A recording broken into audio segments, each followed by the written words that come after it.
1971 వార్లో ఘోర పరాజయం తర్వాత బంగాళాఖాతంలో పాకిస్తాన్ అడ్రస్ గల్లంతైంది. కానీ 5 దశాబ్దాల తర్వాత ఇప్పుడు మళ్లీ అక్కడ జెండా ఎగరేసే ప్రయత్నం చేస్తోంది. చైనా సహకారంతో నిర్మిస్తున్న హంగోర్ సబ్మెరైన్లను బంగాళాఖాతంలో మోహరిస్తోంది. వాటిలో ఒకటి ఇప్పటికే పాక్ నేవీలో చేరింది.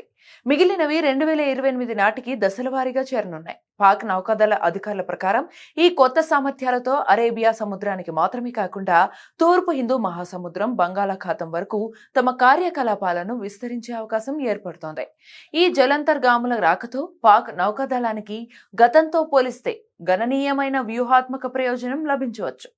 ఈ ఒప్పందం విలువ దాదాపు $5 బిలియన్. ఇది కేవలం ఆయుధాల విక్రయం మాత్రమే కాదు, హిందూ మహాసముద్రంలో చైనా పాక్ వ్యూహాత్మక భాగస్వామ్యానికి ప్రతీక. ప్రస్తుతం భారత నౌకాదళం పాకిస్తాన్ కంటే ఎన్నో రెట్లు బలంగా ఉంది.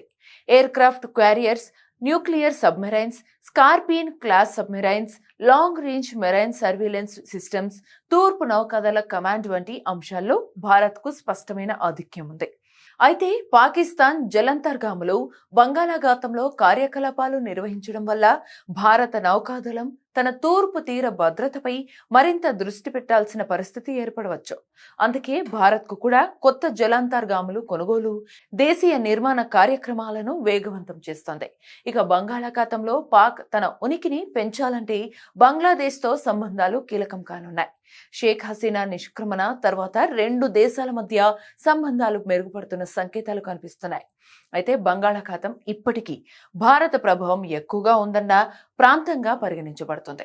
అందువల్ల పాక్ ఉనికి పెరిగినా అది ఏ స్థాయిలో ప్రభావం చూపగలదు అనేది వేచి చూడాల్సిన అంశం. వాస్తవానికి బంగాళాఖాతంలో పాక్ నిరంతరం ఉనికి కొనసాగించడం సులభం కాదు. భౌగోళిక పరిమితులు, లాజిస్టిక్స్, భారత నౌకాదళ ఆధిపత్యం ఇస్లామాబాద్కు పెద్ద సవాళ్లుగా ఉన్నాయి.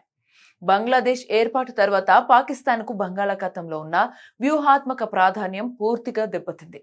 ఆ యుద్ధంలో పాకిస్తాన్కు చెందిన అత్యంత కీలక జలాంతర్గామి పిఎన్ఎస్ ఘాజీ విశాఖపట్నం సమీపంలో మునిగిపోయింది. తూర్పు ప్రాంతంలో భారత నౌకాదళం సంపూర్ణ ఆధిపత్యాన్ని ప్రదర్శించడంతో పాకిస్తాన్కు బంగాళాఖాతంలో కార్యకలాపాలు నిర్వహించే అవకాశం దాదాపు లేకుండా పోయింది. ఇప్పుడు చైనా అండతో బంగాళాఖాతంలోకి ప్రవేశించడం ద్వారా భారత్ను ఇరువైపులా అంటే తూర్పు, పశ్చిమ తీరాల వెంబడి సముద్ర మార్గంలో ఒత్తిడికి గురిచేసే ప్రమాదం ఉంది.